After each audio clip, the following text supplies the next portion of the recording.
Bienvenue à nouveau sur Civilian Tactical, car aujourd'hui, nous allons essayer de fabriquer 20 gilets pare-balles résistants aux fusils, une infraction Occupational Safety and Health Administration à la fois. Est-ce possible? Quels sont ces 3 ingrédients essentiels? Ils sont très simples. Prévoyez du ruban adhésif, une couverture de soudure en fibre de verre et 2 carreaux en céramique. La couverture de soudure vient de Harbor Freight, les carreaux de Home Depot et le ruban adhésif de votre placard. Pour un total d'environ 23, le processus de construction est très simple. Prenez 2 carreaux en céramique, placez-les sur la couverture de soudure en fibre de verre, emballez avec du ruban adhésif, et c'est fini. L'épaisseur est en fait assez impressionnante, juste un peu plus épaisse qu'une plaque ESCO, et environ 2 fois plus épaisse qu'une plaque de niveau 4 plus moderne. Mais le poids est similaire. Celle-ci est juste un peu moins compacte. À quoi servirait une armure corporelle de 20? Peut-être que vous ne pouvez pas acheter des plaques de niveau 4. Je dirais tout de même de ne pas risquer votre vie si possible, et d'économiser si vous avez vraiment besoin d'une armure corporelle. Mais il pourrait y avoir d'autres applications pour cela. Et ces applications, je pense, dépendront toutes de son efficacité. S'il peut arrêter des pistolets, alors il faudra voir s'il peut arrêter des fusils, puis voir s'il peut arrêter des munitions 5,56 à pointe verte par exemple, si cela peut arrêter des pistolets. Cela pourrait être une idée intéressante de tapisser un panneau de porte avec, ou peut-être de créer un mur pare-balles si vous utilisez des couvertures de soudure et des carreaux en céramique. Aussi fou que cela paraisse, c'est peut-être possible.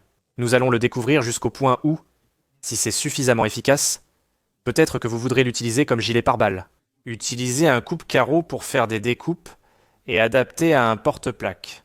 Elle n'épousera pas la forme de votre corps comme des plaques plus sophistiquées, mais si ça arrête une balle, c'est suffisant. Passons au tir. On débute avec du 9 mm, puis du 223, et enfin du 5,56 pointe verte continuons. Mais d'abord, j'ai une question pour vous. Est-ce que vous laisseriez votre pistolet sur le capot de votre voiture pendant que vous entrez dans la station-service? Bien sûr que non, ce serait chercher les ennuis.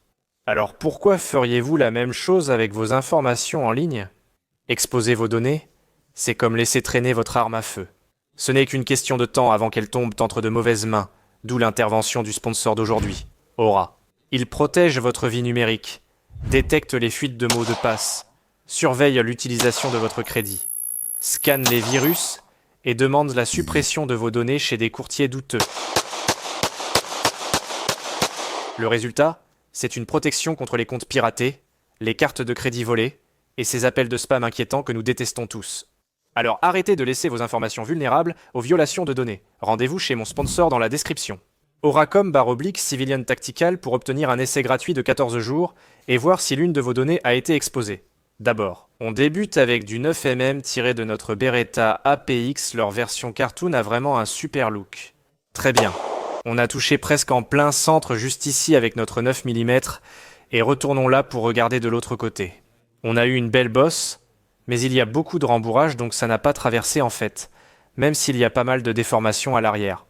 C'est sans doute le gilet pare-balles le plus confortable pour se faire tirer dessus, avec bien plus de rembourrage à l'arrière que les modèles classiques. Mais ça, je vous l'assure, ce n'est qu'une supposition, ce n'est pas scientifique. Maintenant, attaquons-le avec une balle de fusil calibre 223, je serai impressionné. Si ça peut l'arrêter, il n'y a qu'une façon de savoir. 3, 2, 1...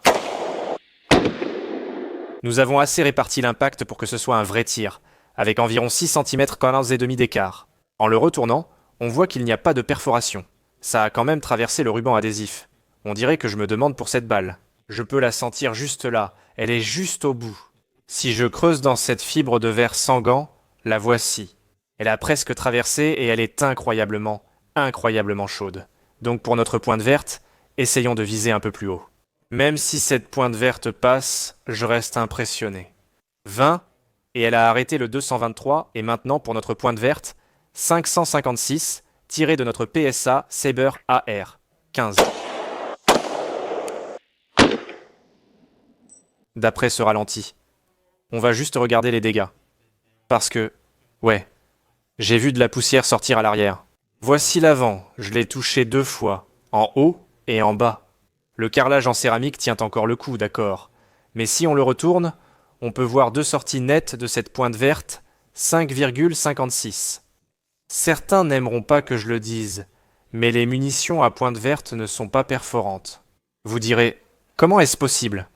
Elle a traversé notre blindage mieux que la 223 classique.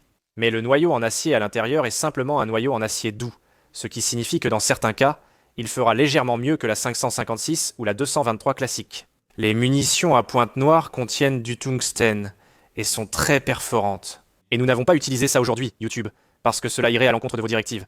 Alors, quelles sont mes conclusions finales? Impressionnant pour du 23. Il ne stoppe pas la munition à pointe verte 5,56, mais arrête sûrement les munitions 2,23 ou les balles 5,56 standard. Pas de souci, je ne l'utiliserai pas pour protéger une vie, mais pour un mur ou une chambre. Cela peut être une bonne option. Et n'oubliez pas, si vous vous abonnez, ce ne sera pas la dernière fois qu'on se verra.